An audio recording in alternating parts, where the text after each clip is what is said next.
Alhamdulillahi Rabbil Alameen wa salatu wa salamu ala Sayyidina Muhammadin wa ala alihi wa sahbihi ajma'in. Amma ba'd. I welcome you to this topic of ours entitled The Massacre of Karbala, a historical analysis. And this is a very long and drawn out topic. So before I begin, and I will begin immediately, I need to make 3 disclaimers. The first disclaimer: this topic is a very contentious one. It raises a lot of emotions. It is potentially possible to stoke the fans of hatred, the flames of anger between Sunnis and Shia. And therefore I want to state for the record very clearly that I am completely and totally opposed to stirring any bigotry, any hatred against any group. No doubt I am a Sunni and I'm proud of being a Sunni, and I disagree with Shia theology and their interpretation of history. Yet this disagreement that I have, and all of us really have, and they have with us, this disagreement should be kept civil. And it should never lead to violence or anger or hatred. In this world, Sunni and Shia should dialogue and debate, but we should never get violent with one another because of the differences in our belief. And the purpose of this lecture is just to educate, is just to talk about what we as Sunnis believe about Karbala and how we view the incident of Karbala. It's not meant to stoke anger or hatred against any group. Also, another disclaimer, the second disclaimer: obviously Karbala is a very detailed and a very important event in our history, and by its very nature, history is subjective. There's always interpretations, there's always motives being read in. And in this short lecture, and I have only 1.5 hours, there is no way that we can go into a detailed analysis, variations of history, what book X said compared to book Y. Why does book X say this? Why does book Y say this? What are the strengths and weaknesses of each interpretation? We have no time for any of that.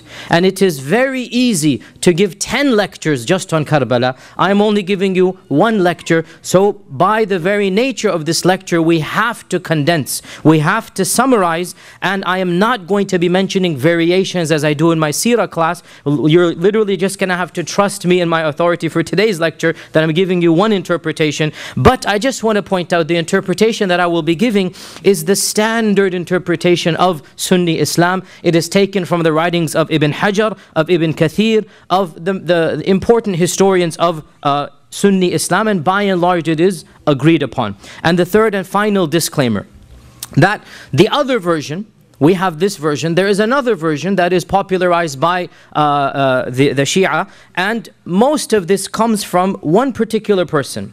The details of that version comes from one person, and this person was a very early Muslim historian who was also Shia, and his name is Abu Mikhnaf Lut ibn Yahya, and he died 157 Hijrah. And Abu Mikhnaf Lut ibn Yahya was the first early historian to write a detailed booklet about the massacre of Karbala, and he called it Maqtal al-Husayn.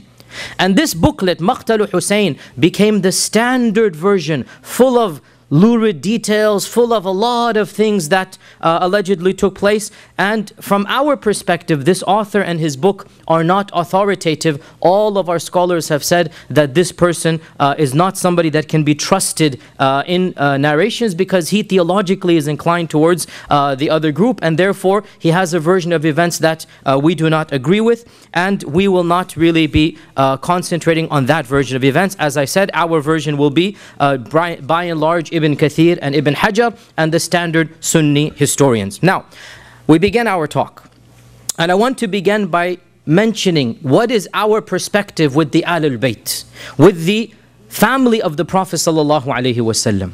Ahl Sunnah wal Jama'ah firmly believe that the Ahlul Bayt have a very high rank and are the most blessed of all families. We love them with a genuine love. We love them with a genuine love between the 2 extremes. On the one hand, we have those, and they did exist and they still exist, who consider the Ahlul Bayt to be like any other family, or even worse than this, astaghfirullah, they curse them. And that has been a trend that has existed, and there are still some people like this. And on the other hand, we have the other trend of Islam, and this trend considers the Ahlul Bayt to be above and beyond other families in a supernatural manner. And they give them powers, and they give them privileges, and they give them attributes that we believe only belong to Allah subhanahu wa ta'ala. We believe that the Ahlul Bayt are the most respected family in the whole world. if they are righteous. So the mu'mins and the Muslims amongst them have a double blessing. They are believers and they are Ahlul Bayt. And the companions amongst them have a triple blessing, such as Ali ibn Abi Talib and Fatima and others, that they are Ahlul Bayt and they are Sahaba and they are believers. And therefore, we love them with a love that is triple if they are characterized by all of these characteristics. And we firmly affirm the blessings mentioned in regarding them in the Quran and in the Sunnah. And as for the Quran, Allah says in the Quran, إنما يريد الله ليذهب عنكم الرجس أهل البيت ويطهركم تطهيرا. That Allah wants to purify you of any filth, O أهل البيت. And Allah wants to cleanse you a good cleansing. This is in the Quran. And in the Hadith, we firmly believe that the Prophet ﷺ called Fatima and Ali and Hassan and Hussein, and this is called the Hadith of the cloak, Hadithul Kisa. And this is in our sources and we believe in it. That he called Ali and Fatima and Hassan and Hussein and he put them under a cloak. And he said, "O Allah, these are my Ahl Bayti, these are my family." So we affirm this and we say that they are the most blessed family. And we firmly believe and we implement what our Prophet ﷺ said, as narrated in Sahih Muslim, that he said to the Sahaba and those after them, أُذَكِّرُكُمُ اللَّهَ فِي أَهْلِ بَيْتِي, that I remind you by Allah and by the rights of Allah for the rights of my family. أُذَكِّرُكُمُ اللَّهَ فِي أَهْلِ بَيْتِي. أُذَكِّرُكُمُ اللَّهَ فِي أَهْلِ بَيْتِي. He repeated this 3 times. So we love them with a love that is above and beyond any other family love. Abu Bakr as-Siddiq radiAllahu ta'ala anhu, he said to Ali ibn Abi Talib, "I swear by Allah, I would rather be kind and generous to the Ahlul Bayt than to my own family." Abu Bakr as-Siddiq said, "I would rather be kind and generous to the Ahlul Bayt," and he's speaking to Ali, "than to my own family." And Umar ibn al-Khattab radiallahu ta'ala an, when he wrote down the dawaween, and the dawaween was a schedule of who will get how much money. It was a schedule of stipends. When he wrote down the dawaween, the number 1 category and the highest amounts were to the Ahlul Bayt. And the Ahlul Bayt got more than even he himself got as a salary. The Ahlul Bayt were the number 1 category. And this shows us that the love that Abu Bakr and Umar had for the Ahlul Bayt. And Umar loved the Ahlul Bayt so much that he actually wanted to establish kinship with them. And that is why he proposed to the daughter of Ali ibn Abi Talib. And he married Kulthum binti Ali. There could be no animosity between Umar and Ali when Umar is proposing and Ali is accepting the marriage of his own daughter to Umar. And so Umar married the daughter of Ali. And one of the reasons he gave, he said, "I wanted to have some relationship with the Ahlul Bayt." So we are Ahl Sunnah wal Jama'ah. We love the Ahlul Bayt with the genuine love. And this has been the position of all Sunni scholars of Islam. Ibn Taymiyyah says, "Min usuli Ahl Sunnah," of the fundamentals of Ahl Sunnah, is to love the family of the Prophet sallallahu alaihi wasallam. But we also say that if a person is not righteous, if a person is sinful, then it doesn't matter what his bloodline is. His sins are one thing and his bloodline is another, and a person's bloodline will never save him from the consequences of his own deeds. And we base this on what our Prophet Muhammad sallallahu alaihi wasallam said. Hadith is in Tirmidhi, that man abta bihi amaluhu lam yusri'hu nasabuhu. Whoever's deeds pulled him back, his blood will not push him forward. Whoever's deeds pulled him back, his blood will not push him forward. So we say that just because a person is of the descendants of Ahlul Bayt, it doesn't make him an angel.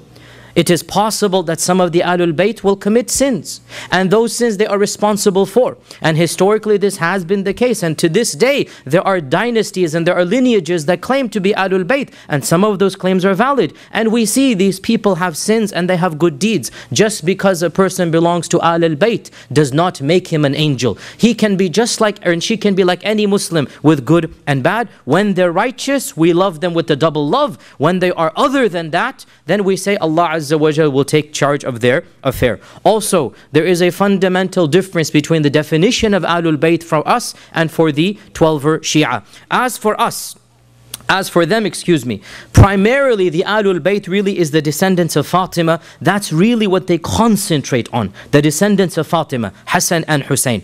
As for us, We say the Ahlul Bayt, no doubt, is Hassan and Hussein, and they are the gist of the Ahlul Bayt, the crux of the Ahlul Bayt, but the Ahlul Bayt is broader than them. We have many categories of Ahlul Bayt, and first and foremost, by the testimony of the Quran and the Sunnah, the wives of the Prophet ﷺ are inside the Ahlul Bayt. The very verses that talk about Ahlul Bayt in the Quran, that you Ahl al-Bayt, the very context is about the wives of the Prophet ﷺ. Ya Nisa an-Nabi, Ya Nisa an-Nabi, Ya Nisa an-Nabi. And Allah says in the same surah, His wives are their mothers.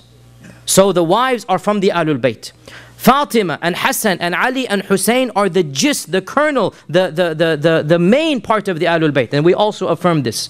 But we also affirm Aqil, the cousin of, or the brother of Ali, and Ja'far, the brother of Ali, and their children are Ahlul Bayt. And we also affirm Abbas, the uncle of the Prophet, and his descendants are Ahlul Bayt. For us, all of these lines are Ahlul Bayt, and we are not allowed to give charity to any of the Ahlul Bayt out of respect to them. We do not give zakat to any of the descendants of Fatima and Ali and Ja'far and Aqil and Abbas. All of these descendants for us are Ahlul Bayt, and as for them, they do not really consider the descendants of Abbas to be Ahlul Bayt, and others as well. There's a lot of rivalry between the Shi'a to Ali and the al-Abbas for historical reasons. For us, the al-Abbas are also al-Bayt. Now, as for Hussein ibn Ali, and he is the subject of our talk today. Hussein ibn Ali was born in Sha'ban of the 4th year of the Hijrah. Less than 1 year after Hassan was born. Hassan was born in Ramadan of the 3rd year. And barely had Fatima become cleansed of the delivery when she became pregnant again with Hussein. So Hassan and Hussein are less than a year apart. And there are many ahadith that our Prophet ﷺ praised Hassan and Hussein. And with regards to Hassan and Hussein, the Prophet ﷺ said, Hassan and Hussein are the leaders of the young men of paradise. Sayyida shababi ahlil jannah. And once he hugged the both of them, and he said, Huma rayhanatayya min ad-dunya. Hassan and Hussein are my two sweet flowers, fragrances of this world. Rayhanatayya, they bring me comfort, they're sweet, they're blessed. These are my two blessings in this world. And we affirm for them all that the Prophet ﷺ affirmed for them.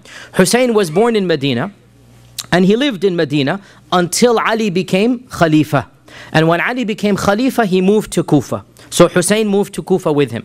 And Hussein witnessed the two battles of Jamal and Siffin along with his old brother Hassan. And then Ali was assassinated, as you know, by the Khawarij. When Ali was assassinated, Hassan was given the oath of allegiance by the people of Kufa. And Muawiyah was given the oath of allegiance by the people of Syria. For the first time in the Muslim world, there were two Khalifas. Hassan on the one side and Ali and Muawiyah on the other. And Muawiyah and Hassan were about to go to war again, but Hassan resigned. Hassan, after 6 months, he resigned. And he did not want any further bloodshed, and so the Ahlul Bayt returned to Medina after Hassan's resignation, and Hussein moved to Medina, and he lived there until the death of Muawiyah in 60 AH, in 60 after the Hijrah, and Yazid coming to power, after which Hussein left Medina. So Medina, Kufa, Medina, and then he left Medina. And we'll talk about his leaving once we get to Yazid and how he came to power. There is no doubt that Hussein was greatly respected in his lifetime by all of the companions. Abdullah ibn Amr ibn al-As was once sitting in the shadow of the Kaaba, and he saw Hussein coming, and he said, "This man is the most beloved man on earth to the inhabitants of the heavens. There's nobody more beloved to those up there than this man." And this is coming from Abdullah ibn Amr ibn al-As. Now, let's talk a little bit about Yazid and the coming of power to Yazid before we get to now the problems between the two. We are all aware, vaguely, even though many of us have not studied this in detail, that towards the end of the time of the Khulafa al-Rashidun, civil war broke out between the Sahaba. And more Muslims lost their lives in this civil war in Jamal and Siffin than all of the Muslims who had participated in Ghazu against the Kuffar. More Muslims lost their lives in these two wars than all of the Muslims before this time fighting against the Sassanids and the Farisiyun and the Rum. All of those Muslims were less than the Muslims who died in Jamal and Siffin. It was a very traumatic civil war, and the quantity of Muslims that died was just horrendous. Now, as we said, when Hassan came to power in 41 Hijrah and Muawiyah came to power the same year, the two of them almost went to a third civil war, a third battle. There was Jamal, there was Siffin, there was going to be a third battle, bigger and more horrendous than the previous two. When after much contemplation, Hassan said no. No more blood is going to be spilled. Khalas, you wanted that bad, Muawiyah, take it. I will give up. And we as Ahl Sunnah believe that Hassan was more entitled to be the Khalifa than Muawiyah. And Hassan was more righteous than Muawiyah. But Hassan was also, because of his righteousness, he did not want to spill any blood. And so he voluntarily gave up, and the Kufiyun, the people of Iraq, had a difficult time accepting his own surrender because he's their leader. But he managed to quell them down, he managed to calm them down, and with a great deal of difficulty, the people of Iraq grudgingly decided to khalas, throw their towel in with the rest of the ummah, and Hassan retired peacefully to where? To Medina. He retired to Medina. And Hussein, it is said, was not happy with his brother's decision. And he expressed this, but Hassan calmed him down and said this is better for the ummah, and out of respect for his older brother, Hussein did not do anything while his brother was alive. And he also lived a quiet life, and Hassan died in 50 AH. 50 after the Hijrah, Hassan passes away in Medina. Now, after the death of Hassan, Yazid ibn Muawiyah was nominated by his own father to become the successor. And who is Yazid and who is Muawiyah? Yazid ibn Muawiyah ibn Abi Sufyan ibn Sakhr ibn Harb ibn Umayyah. Right? The Banu Umayyah. And the Banu Umayyah and the Banu Hashim were the most elite of the Quraysh. And even though they were cousins, there was also, as always the case between cousins and brothers, some type of rivalry between the two. And this is known throughout the seerah, and that is why when the Prophet ﷺ conquered Mecca, he made the house of Abu Sufyan one of the most noble houses, to give the honor to the Banu Umayyah, to give them the izzah that they wanted. And Abu Sufyan is of course Yazid's grandfather, right? Abu Sufyan is the leader. The Badr took place because of Abu Sufyan's caravan. Uhud, he was the leader, Abu Sufyan, right? So Abu Sufyan's grandson is Yazid. Abu Sufyan's son is Muawiyah. Muawiyah's son is Yazid. Yazid, by unanimous consensus of all the scholars of Islam, is not a Sahabi. He's not a companion. He was born in the year 26 Hijrah. 26 after the Hijrah. So more than 15 years after the death of the Prophet sallallahu alaihi wasallam. And the first thing that we hear about him as a young man was that his father put him in charge of attacking the famous Roman city of Constantinople, Qistintiniya, which is now called Istanbul, the city of Constantinople. His father Muawiyah put Yazid as a young man in his 20s in charge of the army that will attack Constantinople in the heart of the Roman Empire. And it was in this battle that Abu Ayyub al-Ansari passed away. And that is why to this day Abu Ayyub al-Ansari, his grave is in one of the suburbs of Istanbul.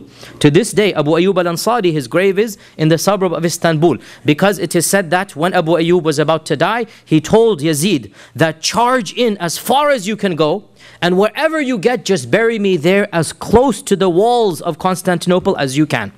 And that's exactly what Yazid did, that he charged in as far as he could go, and he then buried Abu Ayyub al-Ansari over there. Now, not ironically, but very interesting, Hussein actually participated as well in this ghazu. So Yazid and Muawiyah are on the, Yazid and Hussein are on the same side, fighting against the Romans, and yet history would have a different turn 30, 40 years later. Now, there's also a hadith, by the way, that we need to be aware of about this incident, and it is reported in Bukhari. Our Prophet ﷺ said, the first army from my ummah to attack the city of the Caesar shall be forgiven. أول جيش يغزو مدينة قيصر مغفور لهم. The first army that shall attack the city of Caesar, which is Constantinople, shall be forgiven. And this is really the one blessing that we have to give to Yazid, that he was the leader of this army, and no doubt along with his other issues that we will talk about, and we are fair, we look at the good and the bad, the one positive that he has, and even Imam al-Dhahabi, who is overall very negative of Yazid, he says with all of his evil, he got this one blessing. And that is the blessing of participating in the army of attacking Constantinople. Now obviously it was not successful and they came back, but it was the first attack on Constantinople. Now Muawiyah, after the death of Hassan, decided to nominate Yazid to be the Khalifa after him. And this issue has a lot of talk, pros and cons, which is beyond the scope of this class. And the bottom line that I will just say quite categorically, and there's no question about this, we firmly believe that there were far more people qualified to be the Khalifa than Yazid. That Ibn Umar was alive, Ibn Zubayr was alive, Hussein was alive, all of these people were alive. And it is something that we firmly believe that these people were more qualified and righteous. And yet, we also believe that it is allowed for a person of lesser stature to be the Khalifa in the presence of those who are of higher stature. This is called Imamatul Mafdul.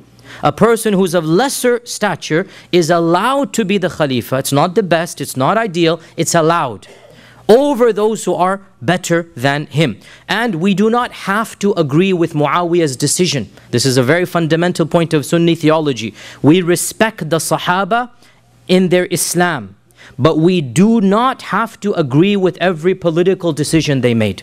We have to be very clear about this, right? We have every right to say, look, that wasn't the best decision, or that was the best decision. But what we cannot do is to cast aspersions on the niyyah and the character of Muawiyah radiallahu ta'ala. He is a Sahabi, end of story. He did what he did out of some concern for the ummah. Whether he is right and wrong, we have the right to discuss. But we cannot doubt his niyyah that deep down inside, he wanted some benefit for the ummah. And of what the benefits he wanted, which are pretty obvious, he has witnessed the worst civil wars that were caused because of politics. He wants to close this chapter. And so he says, Khalas, let there be no more fighting. My son shall be the Khalifa after me. And he reasoned to himself, if Hassan can become the Khalifa after Ali, and Hassan and Ali are father, son and father, well then, why can't I? And that's his reasoning, but we don't have to agree with it, but we must give him the benefit of the doubt. This is what our religion requires of us. That the Sahaba, by and large, we must consider them to be people who loved Islam and loved the Prophet and are not traitors, but we do not have to agree with their political decisions. The goal was unity, the goal was avoiding bloodshed, and Muawiyah felt, if I nominate my son, nobody can then go to civil war. And so in the lifetime of Yazid, while he's alive, Muawiyah is alive, Yazid's alive, Muawiyah announces, every one of you must agree that after I die, my son Yazid shall become the Khalifa after me. By and large, the bulk of the Muslim world agreed, but Mecca and Medina, the provinces of Mecca and Medina, refused. And Muawiyah let it linger. He didn't really force it too much on them. He just said, inshallah, he probably felt that when I die, they will have to follow along. And in Mecca, there was Abdullah ibn Zubayr, the son of Zubayr ibn al-Awwam. And in Medina, there was the al-Bayt, Hussein and the other al-Bayt. And they both felt that they are more qualified to be the Khalifa than Yazid. But in the lifetime of Muawiyah, they didn't do anything political. They just let it be. Muawiyah died in Rajab of 60 AH. So we're going in chronological order here. Rajab of 60, he died. And there were three people that the Ummah was looking at to see what are they going to do. There were three people who had enough clout, enough respect, enough political capability that if they caused a hue and cry, the Umayyads are in trouble. Who are these three people? Number one on the list, and most of us ignore him because he was apolitical. Abdullah ibn Umar, the son of Umar ibn al-Khattab. Abdullah ibn Umar was the senior most Sahabi that was alive at this time. He is the senior most, the most respected Sahabi. Remember, Hussein, his respect primarily is lineage. But he was barely 6-7 years old when the Prophet passed away. Remember, right? His respect is his blood, his lineage, and that is a high respect. But Ibn Umar participated in Ghazawat. Ibn Umar participated in Uhud and all the battles afterwards. Ibn Umar is a faqih, is a scholar, and we're not comparing, no doubt, but each has his, the points. And Ibn Umar was senior to Hussein in terms of experience, age, and basically participating in ghazawat, right? And of course, Hussein is senior in terms of blood. Nobody can deny that. So Ibn Umar was the main person that the Ummah was looking at, and Ibn Umar decided to be apolitical. And that is why Ibn Taymiyyah, for example, praises Ibn Umar as having the most wisdom, that not having any bloodshed. That Ibn Umar said, let me not get involved, let the Ummah has suffered enough. And he gave his bay'ah to Yazid, but he never took part in politics. And he said to his children that, look, if there's good in Yazid, then alhamdulillah good. If there's bad, then we will be patient at his evil and we'll let Allah judge him. He was not pro-Yazid, but he didn't make a stand anti-Yazid. He just lived his life with ibadah and ilm and tahajjud, and he didn't get involved in politics. The second person was Abdullah ibn Zubayr. And again, Abdullah ibn Zubayr is senior to Hussein in age. Only in age, obviously, otherwise, he's senior to Hussein in age. And he also has done much. And his father is a Sahabi, his mother is a Sahabi, his grandfather, his whole family is a family of prestige, Abdullah ibn Zubayr. And he was also a political person from a young age. And Abdullah ibn Zubayr decided to revolt. And he revolted in Mecca. And the third person on this list, which is the one that we're going to discuss, is Hussein ibn Ali ibn Abi Talib. So, let's talk about Hussein now. What happened? Muawiyah dies. And the governor of Medina knows the tension between Hussein and the Umayyads. So, the governor of Medina calls Yazid to his residence, his house. And, sorry, not Yazid, Hussein. The governor of Medina calls Hussein to his house. And he asks him to give the oath of allegiance in public tomorrow in the masjid. Let's quell any problems, give me the oath of allegiance. And he kept on insisting. But Hussein refused. And Hussein, when he saw the pressure coming, he said, okay, give me some time, let me think, let me see what I can do. And the governor was a soft man. We know who he is and everything. He's a soft-spoken man. He was not a very harsh person. And so he let it go. Hussein immediately left to his house and informed his family to pack, and they were leaving in 2 hours. Literally. Like, they're just going to leave the whole city. And the same night, Hussein, along with the immediate family, left for Mecca in the middle of the night. Hussein left for Mecca in the middle of the night, and he made his way to Mecca. Why did he go to Mecca? Because Mecca was relatively less under the control of the Umayyads. There was still a little bit more tension. The sympathizers of Abdullah ibn Zubayr as well were over there. And therefore, he wanted to go to Mecca in order to flee the stronghold of Medina. So within the same night, he fled to Mecca. News became public that Hussein had fled. And he had not given the oath of allegiance to Yazid, the governor, which is Yazid, meaning, the governor on behalf of Yazid. And when this spread to Iraq, the people of Iraq, and in particular the people of Kufa, they rejoiced because they were waiting for rebellion. The people of Kufa were never happy with the Umayyads. And when they heard this, it was now Ramadan of 60 Hijrah. So now it's Ramadan. So the message comes to them that Hussein has refused the allegiance. Their hopes soar. And they start sending letters and delegations to Hussein in Mecca, telling him that the time is now ripe. We will be behind you. Come and we will fight against the forces of the Umayyads. And it is said in our books that more than 60 messages came to him from the people of Kufa. On a daily basis, people kept on sending.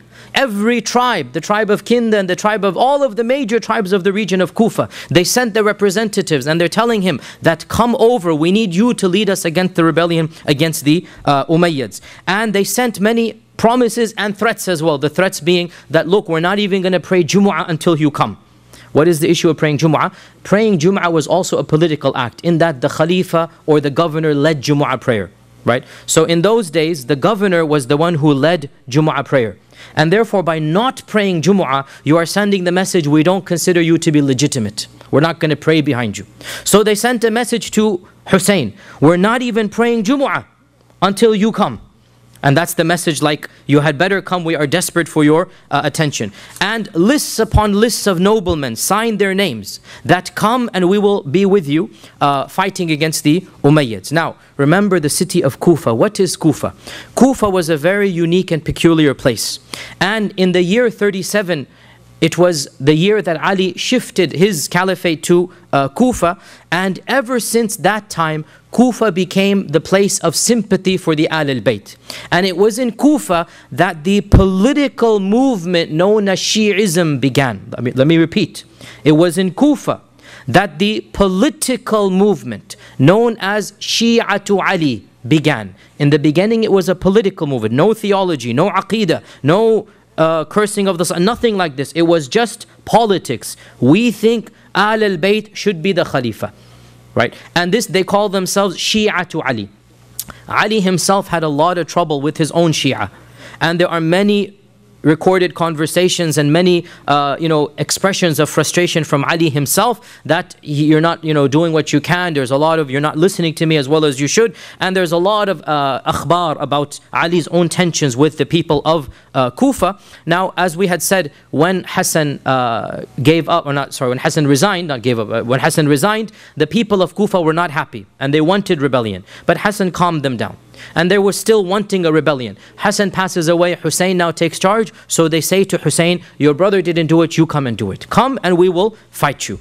So a fight with you, behind you against the Umayyads. Now, Hussein, after getting all of these rasail, all of these letters, he decided to send his cousin to check out, is it really worth it for me to go? Are we sure that we're able to go? And he sent his cousin, Muslim ibn Aqil ibn Abi Talib. So Aqil is his older brother, is his uncle, older uncle.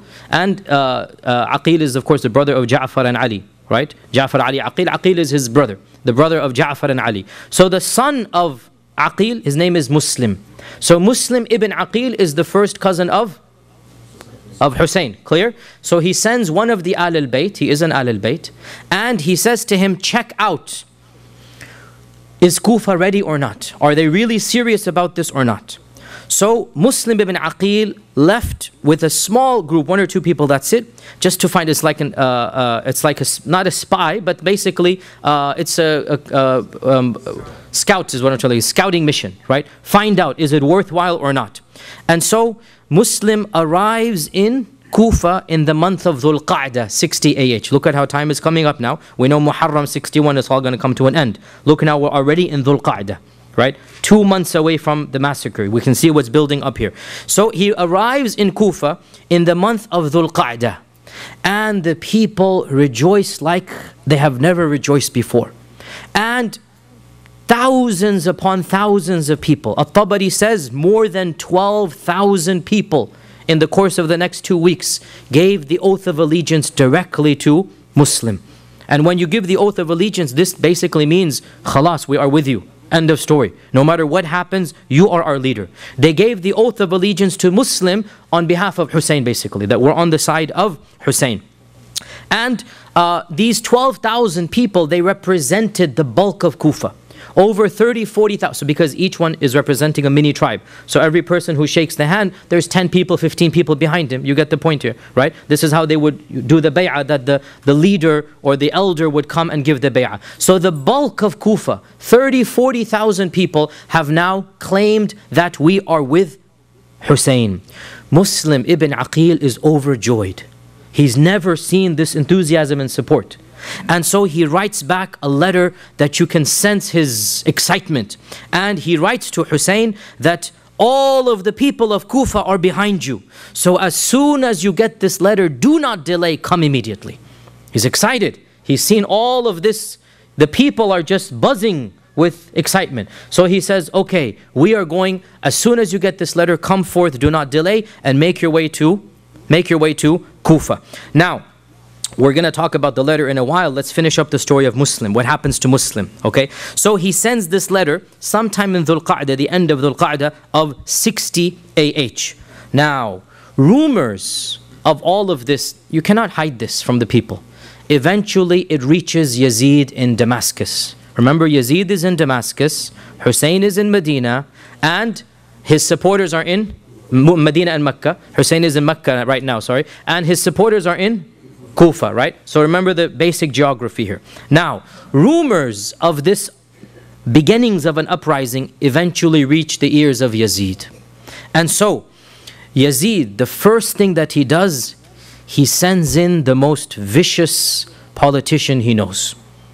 Get rid of the mediocre or the average guys. I want the shrewdest, the most vicious, the one who's going to solve it. And that was a person who's infamous in early Islam, and his name is Ubaydullah ibn Ziyad ibn Abihi. He's known as Ibn Ziyad. He's known as Ibn Ziyad. And Ibn Ziyad was really a Machiavellian politician. He got the job done regardless of the costs. He was loyal to the Umayyads completely at this time. And his only goal in life really was to rise in the ranks. He just wanted to do whatever was the job and basically rise in the ranks of the era of politics. And nobody really has any respect for Ibn Ziyad amongst the historians in terms of his morals, in terms of his political abilities. No doubt he was shrewd. That's why he was put in. So the first thing Yazid does, he gets rid of the governor of Kufa, who was actually, again, a gentle, nice person by and large. Gets rid of him, says, you get out of here. And he sends Ibn Ziyad with an entourage, a grand total of 17 people. That's it. Ibn Ziyad doesn't need an army right now. He needs brains. He sends Ibn Ziyad with a grand total of 17 people. So Ibn Ziyad was well known, as we said, to be vicious. He was also rash and hot-tempered, and he was also very young. He's going to become the governor of Kufa. And do you know how old he was? 28 years old. And young men, generally speaking, are very rash. Young men don't act wisely, right? Young men are quick in their temper and their anger. And at this young age, Yazid is putting him in charge of the situation. And there is no doubt this was one of the most dangerous decisions that really led immediately to Karbala. And that is putting this young, tempestuous, basically overzealous person in charge of the whole situation. So Ibn Ziyad enters Kufa in the month of Dhul Qa'dah, 60 AH. And he tells the governor, basically, here's the letter of your resignation. You get out, I'm in charge now. Right? I'm going to deal with this. And it is said he entered Kufa after Fajr prayer, and he entered Kufa with the turban around his face, as they would typically do. And when he entered in the middle of the, basically not middle of the night, but early morning, and he had an entourage, the people thought he might be Husayn. So the people began chanting and praising, Assalamu alayka yabna Rasulillah, marhaban. Welcome, O son of the Messenger of Allah. We welcome you, and you have come to the noble place, and. So Ibn Ziyad understood that these rumors are true, that there is a plot, that things are happening here. They're waiting for Hussein to come, until finally one of the entourage, and he's quiet, you can see his shrewdness, he's trying. One of his entourage gets angry and says, shut up, be quiet, this isn't Hussein, this is your governor Abdurrahman ibn Ziyad. And that's when people realized something is going on here, that the plot has been exposed. So Ibn Ziyad takes his residence in the fortress that was the governor's office, and he figures out, what am I going to do now? The first call to order, get to Muslim ibn Aqil. Who's Muslim ibn Aqil? The scout. Get to Muslim ibn Aqil and find out what's really happening. But how can he figure out where is Muslim ibn Aqil in this large city? How is he going to get to him? Notice his shrewdness. He takes one of his 17 men, anonymous, that was not known to the people, and he dresses him like a traveler, and he gives him a sack of gold coins, lots of money, and he gives him the plot. You shall pretend that you are Ahl al-Shi'a from Sham. You are Shi'a to Ali coming from Syria. And you make yourself known to the Shi'a until you say, I have to hand this money to the one in charge. This is an amana. I have a lot of money from the Shi'a of Sham, and until I get to the person in charge, I'm not going to give this money to him. So this spy, and this is a spy now, this spy spent the next few days basically getting into the houses of the people that were Shi'a to Ali. And when we say Shi'a, remember, right now this is a political movement. Right now it's not a theology. Right now this is like Democrats and Republicans. Like you have people with a lot of anger and blood between Democrats and Republicans. Like not just, two tame political parties here. And he makes his way slowly but surely to the house of the host of Muslim ibn Aqil. The host of Muslim. Who's hosting him? Lo and behold, one of the noblemen of Kufa who pretended to be on the Umayyad side was secretly a Shi'i. And this nobleman was known to the governor. You see, he's playing a game here now. One of the rich and elite pretends to be pro-Umayyad. In reality, he is pro-Hussein.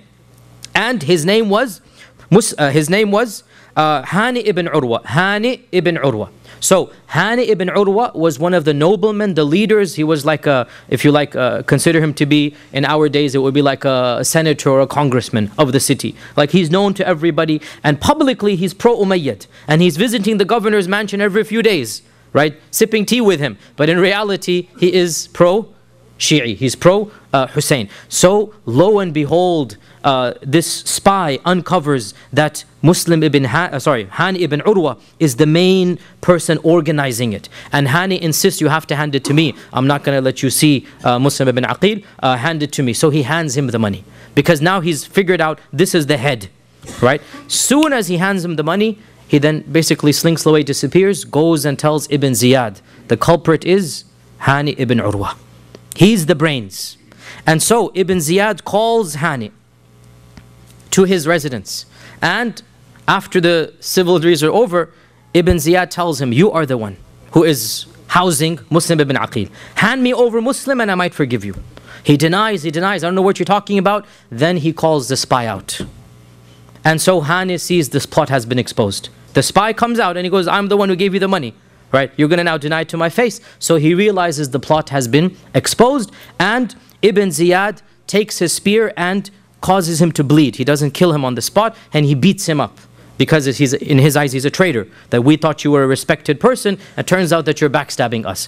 When the news that Hani is being beaten and he's being tortured spreads in the city, the tribesmen of Hani come to the governor's residence. And they demand, you have to hand over our leader, or else we will rebel. And Ibn Ziyad negotiates with them and he says, no, I have no intention to harm him. I'm just finding out where is Muslim ibn Aqil and we're not going to do anything to him. Don't worry. So he calms them down and the tribesmen go back. In the meantime, of course, Muslim ibn Aqil realizes the plot's exposed. The plot's exposed. Realizing that khalas, there's no going back, he sends the secret message to his followers. There's a secret code that had been put into place because again realize and one of the reasons why later on Shia believed in this thing called taqiyya and hiding and whatnot, they really did go through political repression. They went through a lot of difficult times, so they had to invent a doctrine of hiding, of kitman, of keeping things secret. So he had a secret code, and that code was Ya Mansur Amit. Ya Mansur Amit was the code that we're going to attack. Come to arms and come prepared for battle. This was the secret code. So when he realizes that Hani has been imprisoned in the house of the governor, Ibn Ziyad, he sends forth the cry. Now remember, 12,000 had given him bay'ah by their hand. 40,000 of the city was technically behind him. Well, when the cry comes out, a semi-respectable 4,000 come forth. Out of the 12,000 that actually gave the bay'ah, 4,000 come armed to the hilt, ready for battle. And that's still okay, 4,000 against a small entourage of Ibn Ziyad, you might actually get somewhere. So these 4,000 come forth and they agree they're going to march to the fortress, the battle. They're going to free Hani and they're going to kill Ibn Ziyad. Now, Muslim ibn Aqil comes with his entourage of 4,000 and they camp outside the gate of the fortress. Ibn Ziyad, the shrewd politician that he is, he assesses who is out there, which tribes are out there. And from every one of the tribes that he sees, he finds a sympathizer in his own group and he negotiates a deal with them to cut off one tribe after another, right? You realize the Arabs at that time were tribes and every tribe is going to follow its leader. And so what he does is he works out with every single tribe, what do they need that they're going to not support Hussein and the Shi'a or the uprising against him. And slowly, and so much so, Al-Tabari and others, they mention, he even used mothers and fathers against their children. That he sent the mothers in to say that, come home now, can't you see there are so many people, don't worry about it, I don't want to lose you. It's emotional blackmail. And the fathers also said to their sons that, what are you going to do when the Syrians arrive with their troops? Are you going to die in battle? For what cause? Come home now. So he used whatever means that he can, and one by one, and in front of his very eyes, Muslim ibn Aqil's eyes, people began deserting the army until within that day, beginning in the morning at 4,000, by the time Asr comes along, less than 70 men are left. From 4,000, and again, remember, they are leaving in droves because Muslim ibn Ibn Ziyad is negotiating with every tribe. And he's sending them bribes and he's doing whatever he can. You stop and I'll give you this. You remove your men and I'll give you that. And with a little bit of bribes, whew, they all dispersed. And by the time Muslim ibn Aqil prays Maghrib, barely 30 people prayed Salah behind him. And when he turned around and darkness has fallen, from 30 it is now 10. And he is obviously fuming and angry, and he is remonstrating with them. How could you have done this and that? Now what are we going to do? 10 people outside the gate, right?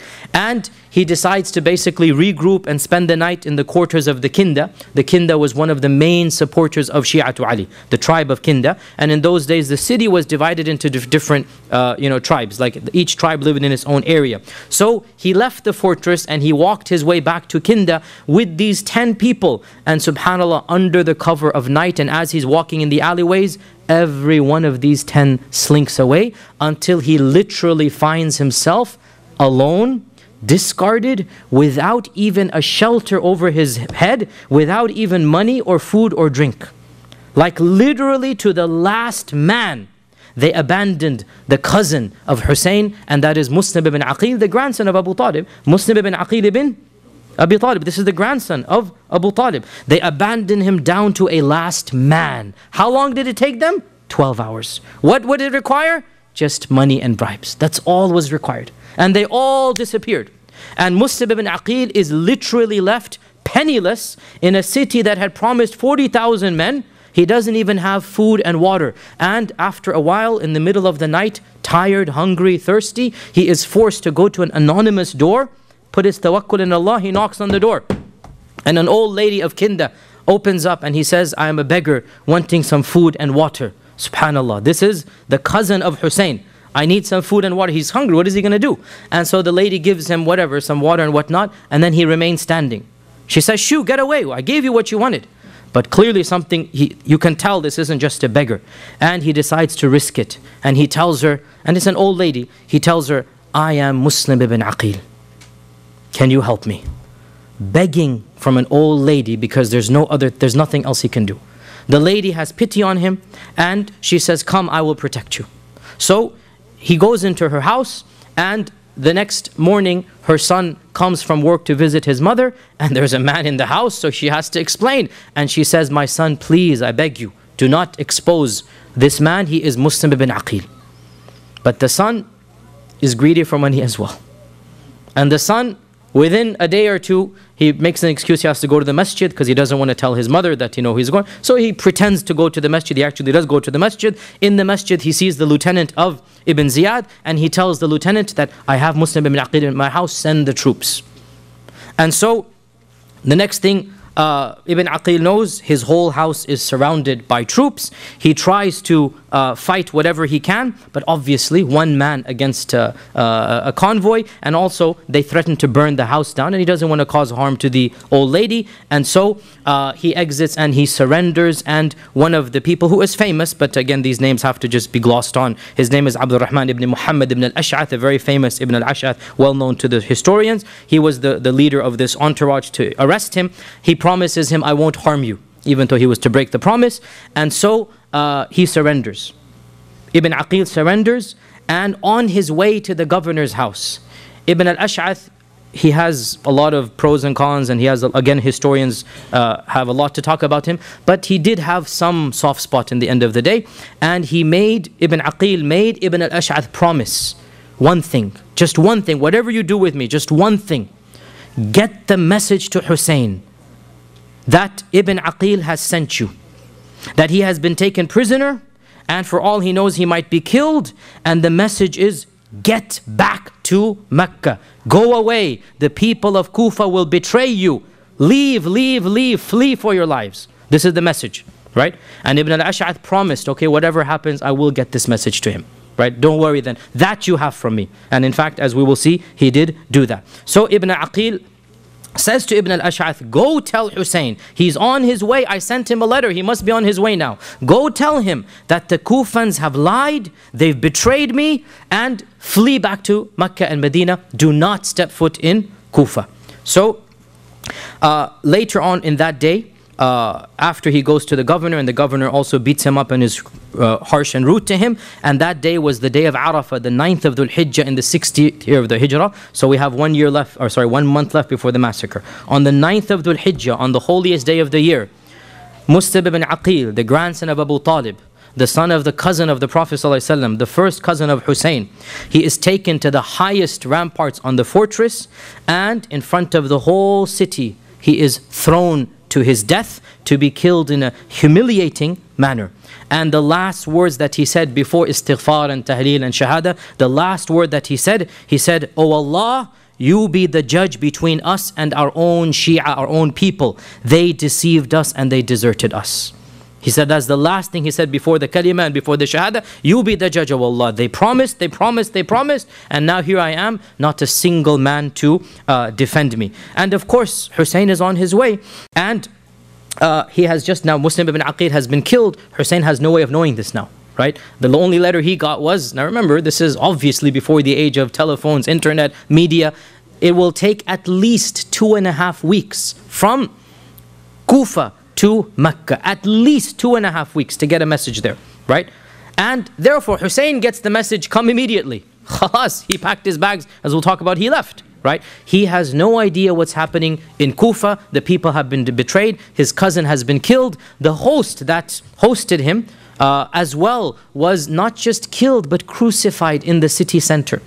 And a number of other key players were killed and their bodies put in the city center for everybody to see. And the message is being given that this is what's going to happen if you turn against the Umayyad dynasty. Now remember, Ibn Ziyad had entered Kufa with only 17 men. And the infrastructure basically agreed to follow Ibn Ziyad. He didn't have the police entering. He didn't have the army right now. He didn't have any group. This was an instantaneous message that Yazid sends Ibn Ziyad with a small entourage. It was just the fear of what might happen if they disobey Ibn Ziyad that caused, and of course bribery, that caused all of the Kufans to basically disappear when they were most needed. And this was but a sign of what is about to happen. The killing of Ibn Aqil and the betrayal of Ibn Aqil was just one sign of what's going to happen. Now, all of this took place in Kufa. Let's now go to Medina. What's happening in Medina? Ibn Aqil was killed either 9th or 10th of Dhul Hijjah. And Muslim Ibn Aqil, of course, had sent the letter to Hussein. Hussein has already gotten the letter weeks ago, right before his death, before the death of Muslim ibn Aqil. And he makes his preparation to leave, and he announces that I am going. Now Mecca is a bit safer. The Umayyads don't have that much control over Mecca, so he can make some announcements. The people are more free to do as they please. He makes an announcement, he is going to Kufa. In Mecca, every single one of the senior Sahaba that was alive advised him against it. And we have so many narrations, even in books of hadith, not just books of history. In books of hadith, we have narrations that Abdullah ibn Abbas especially, and Abdullah ibn Abbas is also al-Bayt, right? Abbas is the uncle of the Prophet. Abdullah ibn Abbas is the cousin of Ali, his father's cousin. Abdullah ibn Abbas is way senior to Hussein in terms of age and wisdom and participation in the Ghazawat. Abdullah ibn Umar, Jabir ibn Abdullah comes to Mecca and warns him. Abu Sa'id al-Khudri, every one of the Sahaba that was in the Hijaz, and they heard that he's preparing to basically, because this is a preparation that is going to be war. You're going to Kufa, you're going to have the people of Kufa behind you, and the Umayyads on the other side. This is going to be war. All of the Sahaba were opposed to this. They've been through enough. And they feel that Hussein is being a little bit rash. That he was young when Siffin and Jamal took place. He's not old enough to realize the dangers or whatnot. Hussein, calm down. Hussein, this is not the way to go forward. You're going to cause destruction. You're not going to bring about any good. But Hussein was insistent, and he showed them the letters of the people of Iraq. And he said, look at all of these letters. And he had 2 bags full. Now what are bags? These are the massive bags you put on the camels. These are like huge, leather cases that the camel has one bag on one side, the other bag on the other. He said, look, all of these letters have come from Kufa. Surely I have support. And Jabir said to him, do you not know how they betrayed your own father? Don't you remember the problems your own father had with the people of Kufa? But he said, no, they wouldn't do this now. This is now, clearly they're going to support me. So he left with his family on the 8th of Dhul Hijjah, one day before Muslim ibn Aqil is thrown from the top, right? On the 8th of Dhul Hijjah, he leaves Mecca. And he takes with him his younger brothers. Now, Ali had married after Fatima, and Ali had children that were younger than Hussein. The most famous of these was Muhammad ibn al-Hanafiyyah. Muhammad ibn al-Hanafiyyah is a brother of Hassan and Hussein, but not through Fatima, right? That's why he's called Ibn al-Hanafiyyah. His mother was from the tribe of the Banu Hanifa. And there were other brothers as well that were even younger than Muhammad. And Muhammad is the most famous of them and the oldest of them after Hussein.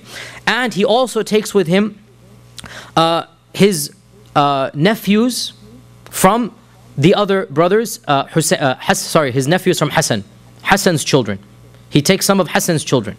And he takes as well some of Ibn Aqil's children. These are all young men now. Right? Muslim ibn Aqil has just died. They don't know this. He takes Ibn Aqil's children. And he takes Abdullah ibn Ja'far's children. Ja'far, remember Ja'far? The cousin who died. When did he die? We just did it in the seerah. When did he die? Oh, we didn't do it in the seerah. Sorry. Battle of Mu'tah. We're going to do that soon. That's why. The Battle of Mu'tah, he died. Right? Ja'far passed away. These are the sons of Ja'far and the grandsons of Ja'far. So the Ahlul Bayt come forth. The total entourage when they left Mecca was over 100 people. Over 100 people, including women and children. Now, the books of history, Ibn Sa'd al-Tabaqat, he mentions that Muhammad ibn al-Hanafiyyah, his younger brother, went with him walking outside the city, persuading or trying to persuade him to the very last minute that don't go. Don't go. This is not going to bode well for you. And he said, and it is also mentioned that Abdullah ibn Abbas, who was in Medina at the time, when he found out that Hussein is going to Kufa, he actually intercepted the caravan outside of Medina, basically, finding where it is, and he went from Medina and he intercepted the caravan. One of the senior most Sahaba. And he is also Ahlul Bayt. Abdullah ibn Abbas is also Ahlul Bayt. And the both of them, Muhammad ibn Hanafiyyah and Abdullah ibn Abbas, are very senior in the Ahlul Bayt, and they're convincing Hussein not to go. This is going to be bloodshed. And Hussein answers the both of them with a phrase that clearly shows what he has in mind and what his intention was, and that is, I would rather die elsewhere than to open up the door for the haram to become an area of bloodshed. Meaning what? If he remains in Mecca, they'll come to Mecca. And so out of respect for Mecca, I don't want a civil war to take place in Mecca. I would rather die anywhere in the world than open up the haram to become bloody, right? And so out of respect for Mecca, but he has his mind that he wants to try to get to the power, but he doesn't want to open it up in the haram. So he goes, even if I die, that's fine. I'm not going to die in Mecca and cause bloodshed in Mecca. And as we said, Ibn Abbas, even Ibn Umar, others of the Sahaba. In fact, Ibn Umar, who was, as we said, the senior most companion alive. Abdullah ibn Umar is the most respected Sahabi alive during this incident. Ibn Umar tracks him down on the way. And Ibn Umar says to him something very profound. And this is mentioned in our books of Hadith, Ibn Hibban and others. This isn't a Hadith book. It's not even in the books of Seerah. It's also there, but it's also in Hadith books.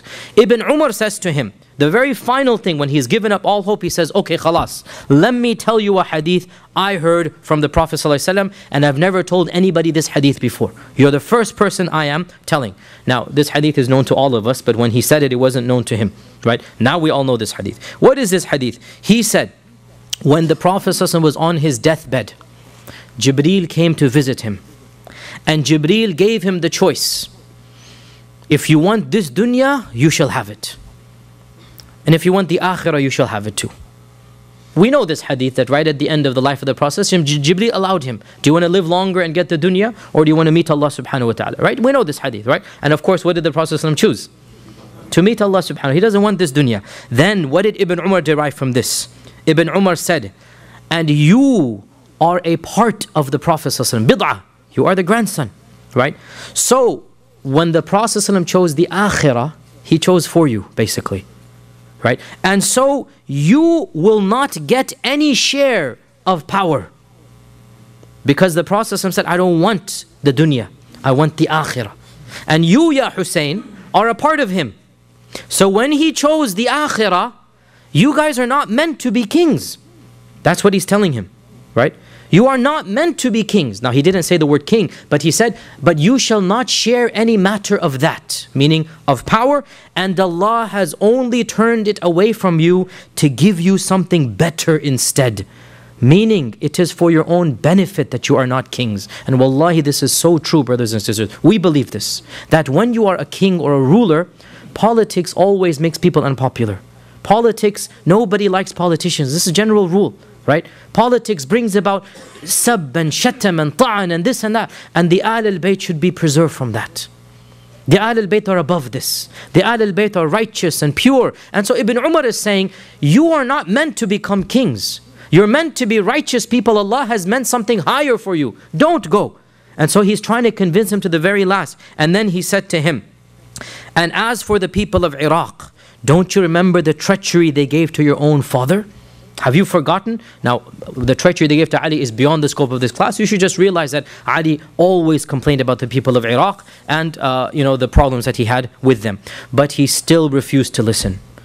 So everybody has told him it's not a wise idea, including his own brother Muhammad ibn al-Hanafiyyah, and that is why Muhammad ibn al-Hanafiyyah refused to allow any of his own sons to go. Muhammad ibn al-Hanafiyyah, none of his own sons went to help Husayn at what happened at Karbala, because he thought this is not a wise decision, right? And the point here is very clear, brothers and sisters, and that is, contrary to what the other group says, it's not a black and white issue. It's not a black and white. It's not that you're either on this side or on that side. We are on the side of Husayn in that we love him. But we say this decision wasn't in the best interest of Husayn or of the Ahlul Bayt or of the Ummah. We are not on the side of Yazid. If anybody, we're on the side of Ibn Abbas and Ibn Umar, right? That don't like Yazid. This is our position, as I'll come to the end. Yazid, astaghfirullah, is not our hero. La hawla wa la quwwata illa billah. But Husayn, we love him, but we say his emotions got the better of him. And it would have been better for him and the Ahl al-Bayt if he listened to the other Ahl al-Bayt, the senior Ahl al-Bayt, such as Ibn Abbas, or the senior Sahaba, such as Ibn Umar. Nobody can accuse Ibn Abbas of being pro-Yazid. Nobody can accuse Ibn Umar of being pro-Yazid, but they were also anti-khuruj of Husayn. They weren't anti-Husayn. They were saying this isn't the best decision. Nonetheless, he refused and he persisted to go forward. And when he comes close to Iraq, he sends a messenger to the people of Kufa that basically, guys, I'm coming, right? Be ready, I am coming. Now, Ibn Ziyad is now back in Kufa. He is waiting for Husayn to come. And anybody who's entering the city is being monitored extra now, right? Now, Husayn has no idea that Ibn Ziyad is in charge even. He still thinks the old governor is in charge. Husayn has no idea that Ibn Aqil has been killed. Husayn has no idea the plot has been exposed. He's in the middle of the desert. He's going there. Who's going to send him a message? As of yet, nothing happens. So he sends a messenger. The messenger is caught by the forces of Ibn Ziyad and executed. Now the messenger doesn't return. He sends a second messenger. Again, because Ibn Ziyad is on the prowl. Once again, this messenger is caught and is executed.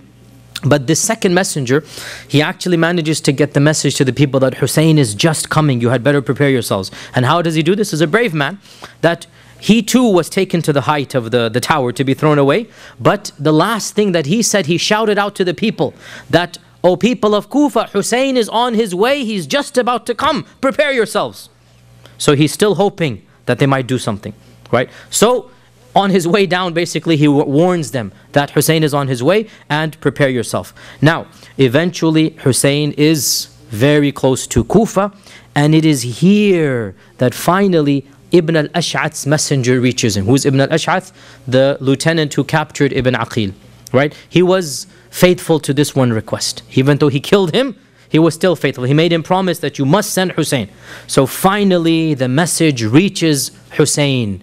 And the whole episode is now in front of his eyes. Ibn Aqil has been killed.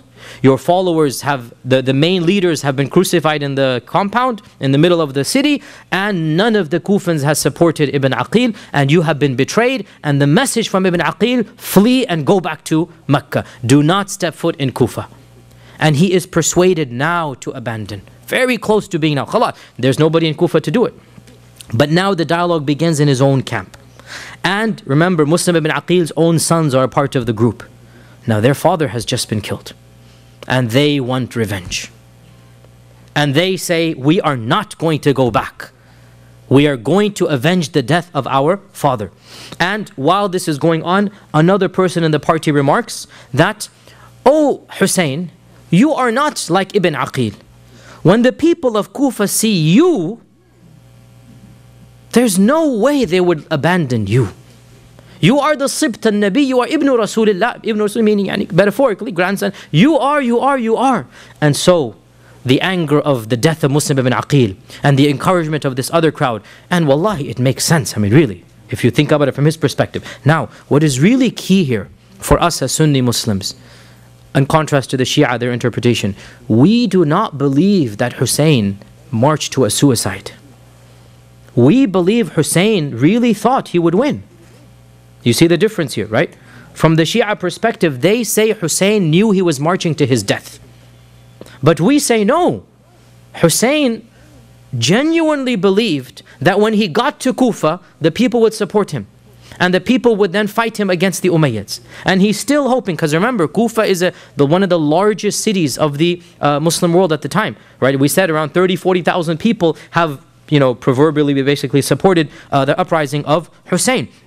So, he decides to march forward, and that was of course the mistake he made. He decides to march forward and Bismillah, let's see if we can get to Kufa. Now, meanwhile, when the people of Kufa hear that Husayn is coming, Ibn Ziyad requests backing and reinforcement. And Ibn Ziyad gets a large amount of troops that were sent to fight one of the Turkish provinces called the province of Daylam, the Daylamites, that they were going to wage ghazu against the Daylamites, 4,000 men. And Ibn Ziyad intercepted them, and he got permission from Yazid that I need them against Husayn, right? So these people were not sent from Damascus to fight Husayn. They were sent to fight the Daylamites, the Turkic group up east and northeast, right? They were sent to fight a Turkish group northeast. And he got permission, northwest. It is northwest from Kufa. Northeast or northwest? I don't remember whether it's northwest. Yes, northwest, you're right, northwest, yes. Daylam is northwest, you're right. So the point being, northwest, northeast, they weren't sent to fight Husayn. Their niyyah was to fight the Daylamites. And he got permission to intercept this large group of troops and use them to basically threaten Husayn. So Husayn basically makes his way to Kufa, and it is in the plains of Karbala where these 4,000 men intercept Husayn. Right? These 4,000 men intercept Husayn. Now, Karbala is literally, metaphorically, a stone's throw away from Kufa. It is very close to Kufa. These days you can drive between Karbala and Kufa, a short drive. It's not something that is a far away distance. So Husayn makes his way basically to a stone's throw outside of Kufa. And on the 3rd of Muharram in the year 61 Hijrah, this is when the forces of Ibn Ziyad intercept the small entourage of Husayn. And we had said that there were 100 people, and along the way more and more people joined because they're excited. When the messenger of Ibn al-Ash'ath came and said to him, flee and run and go back, Husayn made an announcement that, look, whoever wants to leave can leave, because we have got the message that the situation is precarious. So guess what? Everybody left once again, except for the Ahl al-Bayt, the blood relatives. Once again, everybody basically left, and so they moved down once again to probably around 70 or 80 people at this point in time. And the leader of the army that was sent to Daylam, the leader of the army was Umar ibn Sa'ad ibn Abi Waqqas. So Sa'ad ibn Abi Waqqas, the famous Sahabi, right? His son is Umar. Now Umar is not a Sahabi, so whatever he didn't do, it has nothing to do with the Sahaba. His father died a long time ago, and this has nothing to do with his father. His father and him are basically two separate people. This is Umar, the son of Sa'ad ibn Abi Waqqas. And Umar is the military commander, so we need to now keep the hierarchy here. The governor is Ibn Ziyad. The military commander, Umar ibn Sa'ad ibn Abi Waqqas, Umar ibn Sa'd. And from the books of history, at least from our version of events, Umar ibn Sa'd, he was reluctant to basically trap Hussein and continue doing what was ordered to be done, but he also didn't stand up and say no. And so this makes him really guilty in his own way, but he wasn't the one encouraging. He basically was, as they say, the loyal soldier, that he tried his best, but he, in the end, did what he was told, and what he was told to do was obviously very wrong to do. Nonetheless, Umar ibn Sa'd intercepts the entourage of Hussein, and this takes place on what day? 3rd of Muharram, 61 AH, right? Now, contrary to the other reports of the Abu Mikhnaf and other reports that the siege lasted for 40 days and Ali was starving and thirst and whatnot, these are, exaggerations that really are very, they're very painful when you hear them, but there's no authenticity to them. The actual siege lasted 5 days. 6 days max, right? The actual siege was not drawn out for weeks and weeks. It's not even possible if you calculate it out. It's not even possible to have a siege that long, knowing that Ali left Medina, Hussein left Medina at this time. He would have reached Karbala at that time. It's not even possible for a siege to last for 40, 50 days at this point in time. The siege, it's not even a siege. It's basically they're stopped and they're surrounded. Call it a siege in its own way, but they're stopped and surrounded on the 3rd of Muharram. Umar ibn Sa'd sends a messenger to Hussein. Why have you come? Why have you left Mecca? And Hussein says, I have come at the invitation of the people of Kufa. And here are their messages. And he has those 2 big bags of hundreds of messages. Here are their messages that I didn't come of my own accord. They don't want the Umayyads. They have asked me to be their leader, and I have come to be their leader. Honest. This is Hussein. He's not going to astaghfirullah, lie or be a coward. He told them the truth. They don't want you. They told me to be their leader, and I'm here to be their leader. And he said to Umar that, and he sees the situation is tense, he says that, look, if they no longer want me, if they have abandoned me as I have heard, then I will abandon them and I will go back as well. Let me go back now. Now that you surrounded me, I don't have an army to fight you. Let me go back. So Umar ibn Sa'd sent a messenger to Ibn Ziyad. Now again, this message is going to take half a day, less than half a day. Go back to the city, come back here. And Ibn Ziyad sends the message back that tell Hussein, tell Hussein, he must come to me in the palace and give me the oath of allegiance on behalf of Yazid. So Ibn Ziyad is arrogant beyond reason. Now, very clear point here. This took place probably on the 3rd of Muharram itself, maybe even the 4th of Muharram, right? It is impossible that a message would have come from Kufa to Damascus and Yazid, and then Yazid sends a message back about what to do. What we believe is that the main culprit of this entire episode is Ibn Ziyad. This is the main culprit, that Ibn Ziyad acted impulsively, and we'll talk about Yazid in a while, and he insisted, you must bring Hussein to me. Now what arrogance, who are you? You 28-year-old kid. You're going to ask the grandson of the Prophet ﷺ to come humbly to you after he has said no to Muawiyah directly and Yazid directly. Now he's going to come and kiss your hand? Wallahi, this is arrogance. And we would not expect Hussein to do this. He said, no, I'm not going to do this. I'm not going to go to Ibn Ziyad and kiss his hand and give the bay'ah to him on behalf of Yazid. Right? So, when the message came from Ibn Ziyad, he must come to me. Hussein then says to Umar ibn Sa'd, he says to Umar ibn Sa'd, look, go back and tell him one of 3 options. I give you 3 options, choose whichever you want. Number 1, let me go back to Mecca. Khalas, okay. I wasn't able to get the people of Kufa, let me go back the way I was. Okay. Number 2, if you refuse to do this, then take me to Yazid directly and I will speak to him directly. Now, this is actually a sign of bravery. And it's also a sign, by the way, and this is very key here, that Hussein felt more comfortable negotiating directly with Yazid than with this impetuous governor Ibn Ziyad. Because Hussein and Yazid have a history. They've known each other, not friends, right? But Hussein and Yazid have negotiated together. Hussein knows Yazid's stance, Yazid knows Hussein's stance. And Muawiyah his father, had been very careful about making Hassan and Hussein irritated. That he was very respectful, he gave them stipend, whatever he could do to just basically give them some respect. And he told Yazid that be careful of Hussein and show him the utmost respect, make sure he never flips against you. So Yazid, Hussein actually said, let me go to him directly and I'll negotiate something. And if he had gone, we don't expect him to have compromised, he would have been firm, but it is our estimation that Yazid would never have killed Hussein directly. This is our estimation, right? And the books of history tend to prove this, as we will see.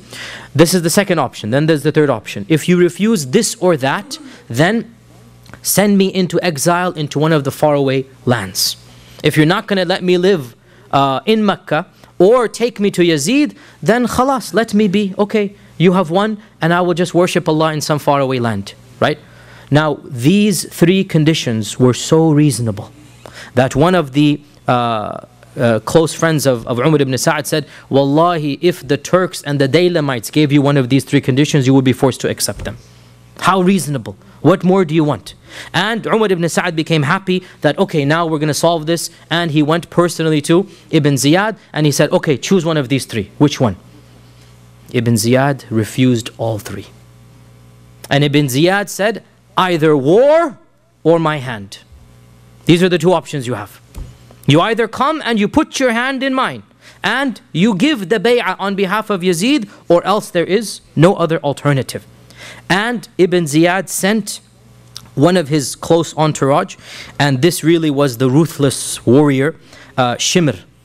Shimr is his name, that he sent. Shimr ibn Dhil Jawshan was his name. Shimr ibn Dhil Jawshan, and this really, the way that history portrays him, and wallahi every right to do so, as being the barbaric, cruel warrior that he was, bloodthirsty, and we have no reason to doubt this. This is the way he was. That he sends Shimr to basically become the shadow of Umar ibn Sa'd, because Umar ibn Sa'd seems to have a soft spot. Right? So he sends Shibr to basically monitor Umar ibn Sa'd. And he sends Shimr that these are the two conditions he had, two options. You either come to me humbly and put your hand in mine, or else there is war. And by the time Shimr comes, this is the 9th of Muharram. The 9th, so for 6 days, 5.5 days, back and forth, back and forth, back and forth. Finally, on the 9th of Muharram, Shimr comes and says, you either come to Ibn Ziyad, or else tomorrow there will be war, right? And there was a lot of tension, and many of the people on the side of Umar ibn Sa'd either abandoned the army of Yazid or the army of Ibn Ziyad, and a small group of them actually defected over to the side of Hussein. A small group of them. We didn't come to fight the grandson of the Prophet ﷺ. Now you're going to, a small group of them came over to the side of Hussein, right? Now, the people of Kufa know full well what's going on. It's happening under their nose, literally under their nose. 6 days go by and not a single one of them comes forth to help the very person whom they have promised. It's literally happening there. And nobody comes to help Hussein ibn Ali.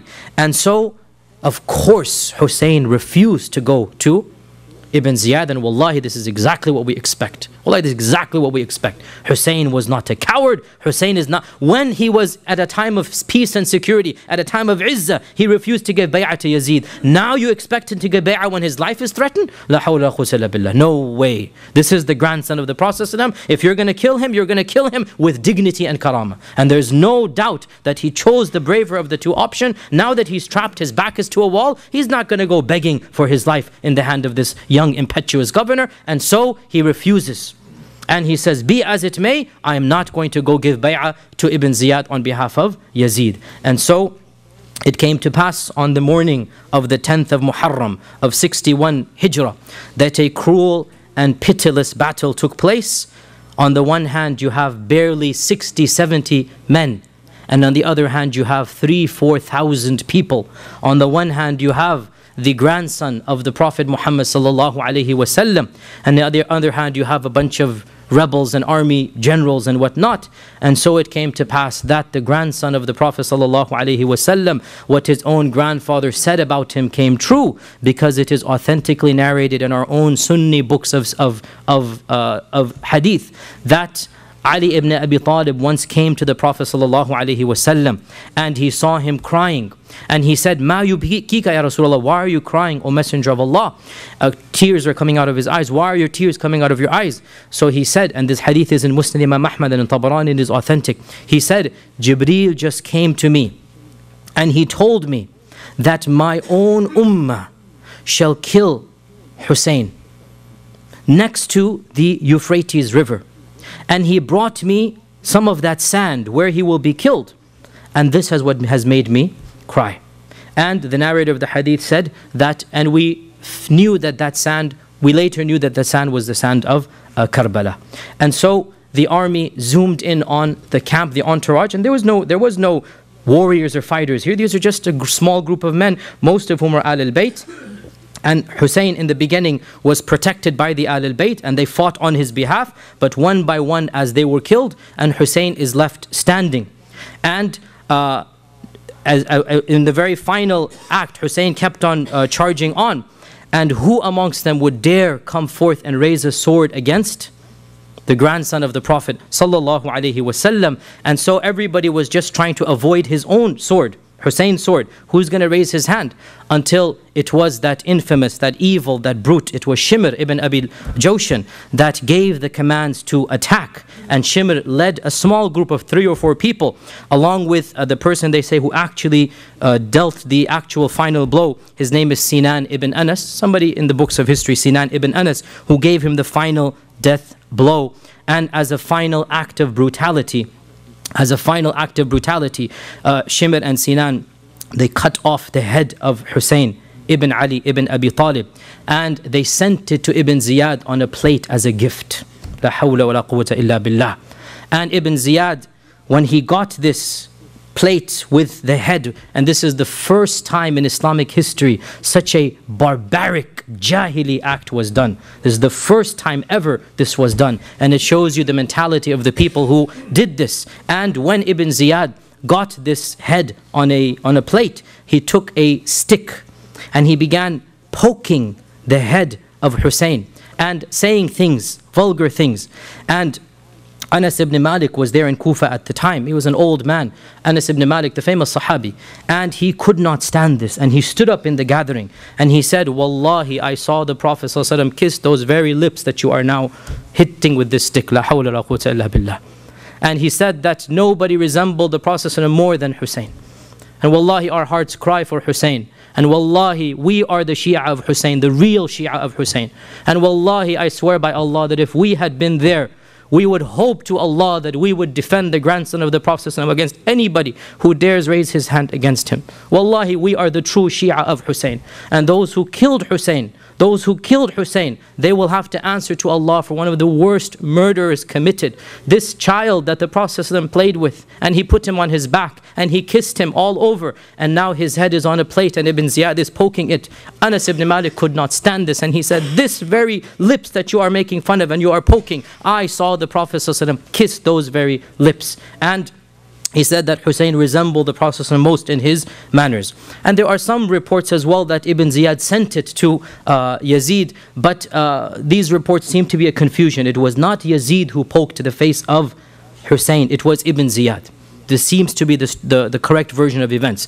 Yazid did not poke the face of Husayn, it was Ibn Ziyad.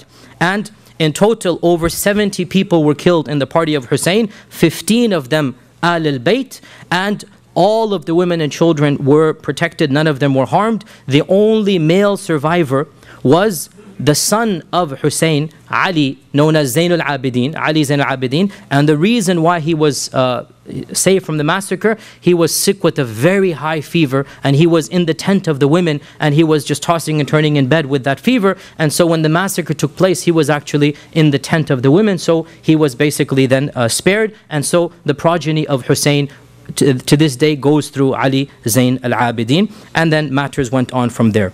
Analysis and brief comments before we conclude. What are some of the effects of this massacre? Many effects. Most importantly, 4 years after the death of Husayn, 65 Hijrah, the people of Kufa, who call themselves Shi'a to Ali, this is the origin of the term, Shi'a to Ali, we are the party of Ali. they kept on feeling guilty, guilty, guilty for what they had done. And in the 65th year of the Hijrah, on the 10th of Muharram, a group emerged from amongst them who called themselves the Tawwabun, were sorry, the repenters. And they made it their duty to extract vengeance on those who had killed Hussein. And they said they're going to kill everybody who participated in the massacre of Hussein. And on their way to Syria to kill Ibn Ziyad, they passed by Karbala. And of course, the body of Hussein is most likely buried in Karbala. And they spent the whole night lamenting and crying and singing poetry and beating themselves. Why? For having failed to protect Hussein when Hussein needed their help. And with this incident, we can mark the beginnings of theological Shi'ism. Up until this point in time, Shi'ism is a political movement. Political. They don't say that the Ahl-al-Bayt are this and that. They don't say that Abu Bakr is... No, all of this is not there. It's just Umayyads versus Ahl-al-Bayt. And these are pro-Ahl-al-Bayt and anti-Umayyad. That's it. With this incident, slowly but surely, theology got added into it. And, the issue of making the descendants of Ali into imams and into, figures that we consider to be above and beyond what is our Sharia says, this began after the death of Hussein. With the death of Hussein is the birth of theological Shi'ism. That from this day on, a theology began to be, devised. And then from there, of course, another turn took place. And this incident, believe it or not, was very similarly repeated. A deja vu took place in 122 AH from the son of Ali ibn al-Husayn, Zayn al-Abidin, and his name is Zayd. When Zayd, the son of Ali, the son of Hussein, the son of Ali, the son of Ibn Abi Talib, see the lineage, right? Zayd was once again in Medina, and the people of Kufa promised him the same thing. His older relative said, don't go, don't go, don't go. And Zayd said, no, this time is going to be different. So in 122 AH, Zayd did the same journey from Medina to Kufa. And in Kufa, the people quizzed him, and most of them rejected him. Why? Because they said to him, do you curse Abu Bakr and Umar? Why? Because in Kufa, theology is changing. In Kufa, they're making a theology out of it. And Abu Bakr and Umar become the worst people. So they said, do you curse Abu Bakr and Umar? And Zayd ibn Ali said, Wazirayu Rasulillahi sallallahu alaihi wasallam. These were the wazirs of the Prophet. You want me to curse Abu Bakr and Umar? Not possible. I am simply against the Umayyads, basically, right? And this shows us the real clash between theological Shi'ism and political Shi'ism. The Ahlul Bayt were Shi'a politically, not theologically. And the Shi'a of Kufa became Shi'a, what we call Shi'a. The irony of ironies, when Zayd came, they rejected their own Imam as being too Sunni, basically. They rejected their own Imam, that you don't curse Abu Bakr and Umar, how can we fight behind you? So they did not fight behind him, and the Umayyads came, sorry, the Abbasids this time, not the Umayyads, the Abbasids came, and the Abbasids massacred Zayd, and this was the beginning of what we call Zaydi Shi'ism. Zaydi Shi'ism is a different branch of Shi'ism. It is still strong and powerful in Yemen. The only country in the world where you have Zaydi Shia is Yemen. And you have the Ithna Ashari Shia, which is the Shia of Pakistan and Bahrain and Iran and Iraq. This is 12er Shi'ism. You compare the doctrines of Zaydi Shi'ism with 12er Shi'ism, and you see the reality between political Shi'ism and theological Shi'ism. Zaydi Shi'ism respect Abu Bakr and Umar. Zaydi Shi'ism does not curse the Sahaba.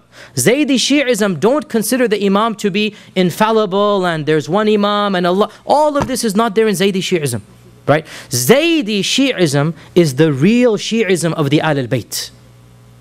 There's no theology that the 12er Shi'ism went a whole different way. And that's the story beyond the scope of this. The final point, and it will take 5-10 minutes, the final point. Who is to blame? Who is to blame for the massacre of Hussein? The Sahaba that were alive at the time, they knew exactly who to blame. The companions squarely placed the blame on the people of Kufa. The number one culprits were the very people who claimed to be the partisans of Ali. And it is authentically narrated in the books of hadith, not even the books of history. Muslim, Imam Ahmad, Tirmidhi, we have these in the books of hadith, that when Salama, who is Salama? The wife of the Prophet ﷺ, when she heard of the death of Husayn and the martyrdom of Husayn, she said, may Allah's la'na be upon the people of Iraq. They were the ones who murdered him. قَتَلُوهُ قَاتَلَهُمُ اللَّهُ. They killed him. May Allah subhanahu wa ta'ala curse them. They seduced him. They promised him. And then they abandoned him right at the very end. And we have the even more famous narration of the senior most Sahabi, who is Abdullah ibn Umar, the most respected of the Sahaba alive. He's not pro-Yazid. He doesn't like the Umayyads. He doesn't like the politics going on. And the famous, this hadith is in Bukhari. This hadith is in Bukhari and Muslim.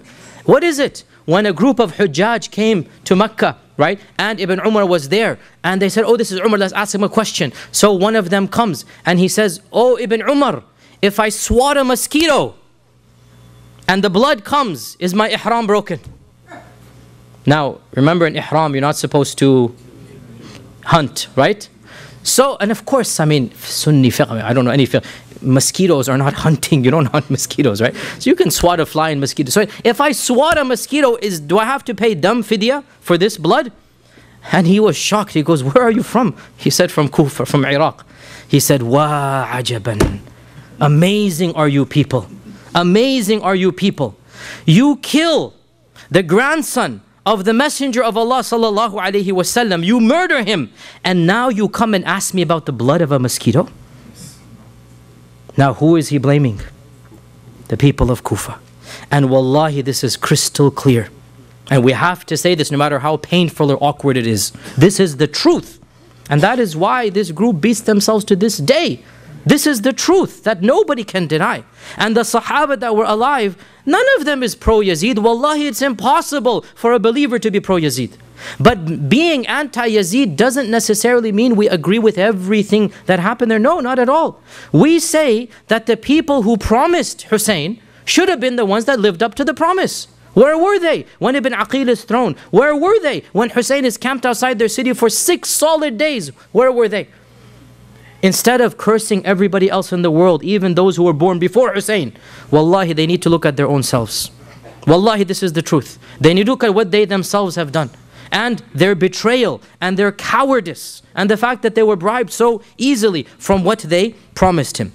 So the number one culprit, according to our own sources and their own sources, that's why they beat themselves on that day and they continue to do so. The number one culprits are those who seduced, those who promised, those who swore the most solemn oaths, and then they disappeared bayna ashiyatin wa duhaha, between the morning and an afternoon. They all disappeared from Ibn Aqil, and not one of them showed up when Husayn is camped outside. These are the people, instead of cursing those who were born before Husayn, wallahi, they need to look at themselves and what they have done. That's number one. Okay, they're cowards. They're traitors who betrayed Husayn. Okay, but they didn't pull the trigger, as we say. They didn't fight with the sword. So who then is the one who is guilty of the blood? They're guilty of cowardice and betrayal. And wallahi, that's the biggest guilt. Because if they had stood up, Karbala would not have happened. If the people of Kufa had stood up, they would have protected Husayn. They would have had to negotiate. Something would have done. So that's the number one culprit. Number two, who is the mastermind? Clearly the mastermind is Ubaydullah ibn Ziyad. Ibn Ziyad is the main culprit. The governor, this impetuous, arrogant young man that was placed to be the governor. And Ibn Ziyad, we give him the lion's share of the blame. And there is no doubt, it is clear even in his own lifetime that Allah punished him. His whole lifetime was just uprisings and intrigue and backstabbings until he died a miserable death. The forces of Mukhtar al-Thaqafi, another internal uprising, he was killed by the forces of Mukhtar. And notice the irony of ironies, and this is sunnat Allahi fi khalqihi. His own head was decapitated, and his head was brought in front of the people of Mukhtar on a plate. And it was shown just like the head of Husayn was shown to him. And This is in Sunan al-Tirmidhi. This is in Tirmidhi, not even the books of history. And they say when the head was brought in front of the majlis, everybody was terrified. Why? Because out of nowhere, a snake came into this grand audience and made its way straight into the head and went into the nose and resided in the skull of Ibn Ziyad. This is in Tirmidhi. It's not even the books of history. Sunan al-Tirmidhi mentions that the head of Ibn Ziyad was punished in this way in front of the people to see. So this is Ibn Ziyad. Ibn Ziyad is the brains, but he didn't actually come to the battle. Ibn Ziyad is the brains and he has the lion's share. And if he wasn't so stubborn, then might have taken another turn. Who gets the lion's share of the physical blame? No doubt the leader of the army, Umar ibn Sa'd, we accuse him of being a coward to Ibn Ziyad. From the books, it seems he was very reluctant. He tried his best to get out, but when push came to shove, he didn't get in the way. And when Umar ibn Sa'd was a little bit too cowardice, as we said, Ibn Ziyad sent Shimr. So Umar ibn Sa'd, we don't say he's innocent. He could have done something, but whatever got in the way, and he didn't really get between them. So there is some share on him. But when it comes to the actual sword and the blood on the sword, there is no doubt that it is Shimr ibn Dhil Jawshan, Shimr, and then they say Anas ibn Sinan is one of his thugs as well that was with him. These were the two people that really, and along with 3-4 other people that I mentioned some of them by name, but it was Shimr who charged forth, the first person to raise his sword and go towards Ibn Rasulullah. Everybody else was respectful. Everybody else, who's going to raise the sword against Hussein, right? It was Shimr who did that and charged, and when he charged, his 3-4 thugs basically charged with him, and him along with Anas and the 2-3, they're the ones who killed him. So all of these are guilty. Okay, we went down. We need to now go up, and with this we conclude. We need to go up. We went down, Ubaydullah ibn Ziyad and Umar, and how about up? Who's the one? Where does the buck stop? Yazid. Yazid ibn Abi Sufyan. What is our position about Yazid ibn Abi Sufyan? There's a whole spectrum of opinion. Yazid ibn Muawiyah, excuse me. Yazid ibn Muawiyah ibn Abi Sufyan. There's a whole spectrum of opinion within Sunni Islam. And there's not one unanimous consensus within Sunni Islam. You have those within Sunni Islam who curse him by name and call him a kafir. And they say he is the worst person to ever have existed. And let us also be honest here, and it really saddens me to say this, but we also have the opposite extreme. We have those to this day, they make every excuse for Yazid. And they make him out to be a righteous man, who circumstances were beyond his control. And they try to exonerate him from every single crime that he is accused of. And wallahi, this is bordering on the fitna called Nasibism. This is beyond the scope of this class, but this is beyond, this is ridiculous. You're going to say Yazid was innocent? The buck stops there. Yazid was in charge. Yazid was the boss. Yazid sent Ibn Ziyad. We cannot overlook this fact. Now, therefore, in my humble opinion, and this is the position of Ibn Hajar and Al-Dhahabi and Ibn Kathir and Ibn Taymiyyah, this is the standard moderate Sunni position. This is what I believe as well. I believe, it's up to you to take your own position, and I'm following here Ibn Hajar and the majority of scholars, that Yazid takes a share of the blame, but he did not intend for Hussein to be killed. He sent the ruthless guy to be ruthless with anything less than actual murder. He didn't desire, he didn't tell Ibn Ziyad to kill Hussein. But here's the flip side now. We're not exonerating him. When the death of Hussein came to him, he did not punish a single person for that. And had he really been that sorry and that angry, he would have made an example of Ibn Ziyad and Shimr and Sina. He would have done something. But he didn't lift a finger. And the fact of the matter, therefore, is that there is no doubt that Yazid takes a good share of the blame. And this is really what the majority of Sunni scholars said as well, that it is narrated in our books that when the news of Hussein's death reached Yazid, he said, I did not command you to kill him. I would have been content with the allegiance of Kufa, and you could have left Hussein alone. You didn't have to force him into this Either this or that. As long as the Kufan people were not with him, that's all that I wanted, basically, right? And historically, this makes sense. Hussein was surrounded by Ibn Ziyad on the 3rd of Muharram, and he was killed on the 10th of Muharram, 7 days. It is impossible to get a message to Yazid and back from Kufa to Damascus. What is to be done? Impossible. There is no way Yazid could have known the details. There's no way Yazid could have had an input in what happened. But when he found out what happened, neither did he do anything. Ibn Taymiyyah says, Yazid did not order the killing of Hussein, nor did he show happiness on this. Even though he showed sadness, still he did not support Hussein, nor did he exact any revenge or punishments on those who killed Hussein. And this is historically true. That he said shouldn't have happened, I'm sorry. He said it, I'm sorry. He expressed regret. But of what use is expression when the guilty culprits go away? And therefore, Imam Ahmad was asked about Yazid. His son asked him, Abdullah. His son said, Oh Abati, oh my dear father, are we supposed to love Yazid? Is it a part of our theology to love Yazid? Listen to Imam Ahmad's response. And does anybody with Iman love Yazid? This is Imam Ahmad ibn Hanbal. Does anybody with Iman love Yazid? So then his son flipped the question. He said, so should we curse him? So Imam Ahmad said, have you ever heard your father curse anybody by name? And so the message was clear. We don't love Yazid. But another person asked him, should we curse Yazid? And he said, it is not sunnah to curse people by name. We curse generically. We should say, ala la'natullahi ala al-zalimin. So he said, he didn't defend Yazid. He said, curse generically. Ala la'natullahi ala al-zalimin. And leave it at that. And it is not of our methodology to curse people by name. Yazid, the fact of the matter, was a king, a politician, like other politicians. And the blood on his hand is no more or great in terms of quantity. In fact, it is less than the blood of many later kings. But what's the difference? The quality of blood. The fact of the matter is that these uprisings are a common motif of Umayyad and Abbasid times. And people after Yazid killed more than Yazid. But the people that Yazid killed are not your average people. They were the grandson of the Prophet ﷺ. Ibn Taymiyyah says, we are just in this regard. We don't curse him. And he was like the other kings. He had good and he had bad. And in our religion, Allah will accept the good, and his affair with his Allah, he might be punished for the bad. We leave his affair to Allah subhanahu wa ta'ala, and we do not curse him by name. We may say, ala la'natullahi ala al-zalimin. And we leave it at that. And a final point is that no doubt we love Hussein, and we are saddened by his death. But our love for Hassan is greater than our love for Hussein. And the ahadith about Hassan are more than the ahadith about Hussein.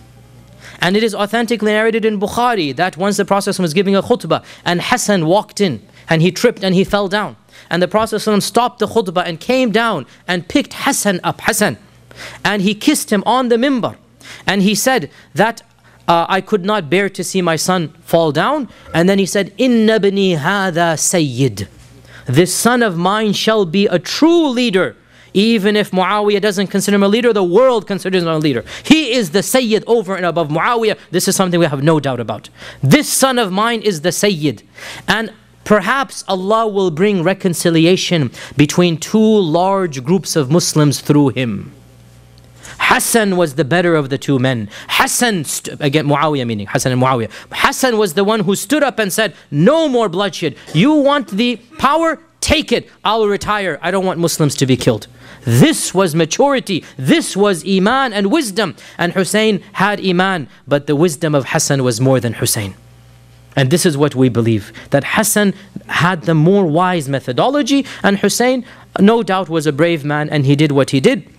And Allah Azza wa Jal will accept from him his martyrdom, insha'Allah ta'ala. To conclude, the tragedy of Karbala is a great tragedy. Our hearts bleed for the death of Hussein.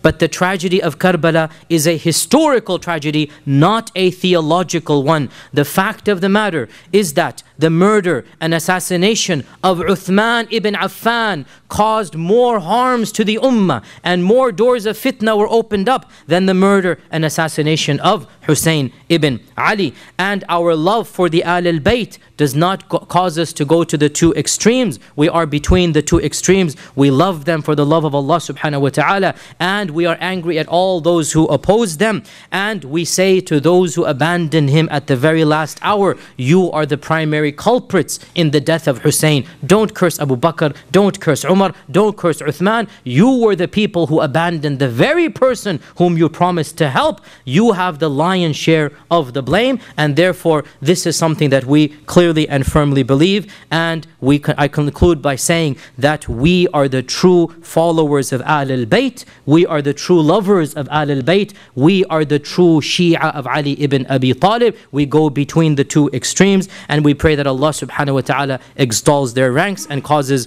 them to enter Jannah and causes us to be along with them in Jannah. Allahumma salli ala Muhammad wa ala ali Muhammad kama sallaita ala Ibrahim wa ala ali Ibrahim innaka Hamidum Majid.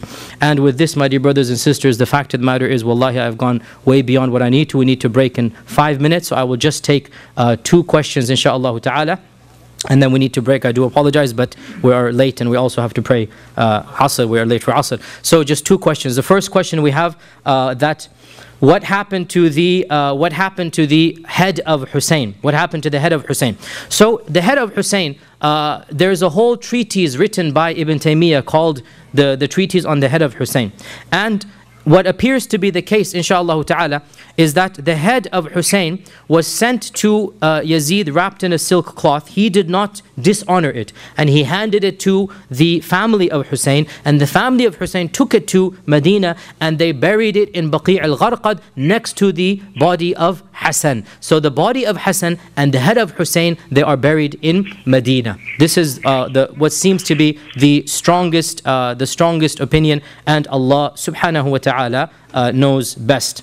And we also have a question over here that is the salvation of a Muslim dependent upon acknowledging the martyrdom of Hussein.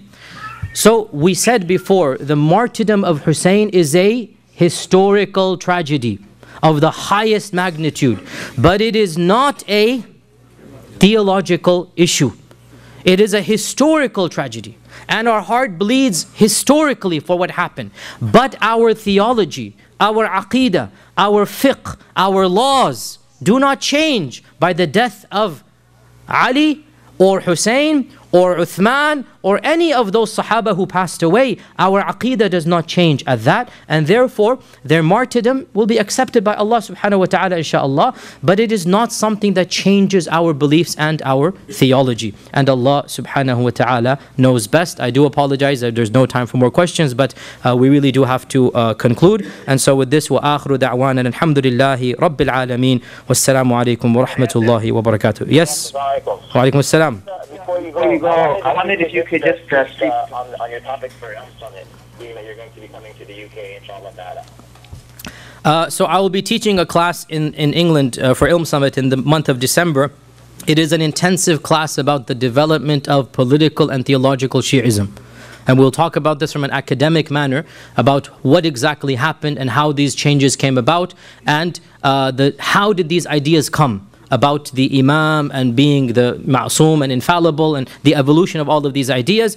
We will talk about it bit by bit and go into the history of the evolution of Shi'ism and go down every single branch, the 12er Shi'ites, the Zaydis, the Fatimites, the Ismailis, the Aga Khanis, the Duruz, every single group, the Nusayris and Alawis, how do they differ? We'll talk about it historically and theologically, and inshallah we'll talk about it in an academic manner, not an emotional manner, as you even saw today. Inshallah, we are talking about this in an academic style, and our goal is not to incite hatred or animosity. Our goal is to preach what we believe to be the truth. Wa jazakumullahu khairan.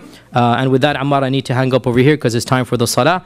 So wassalamu alaikum wa rahmatullahi wa barakatuh.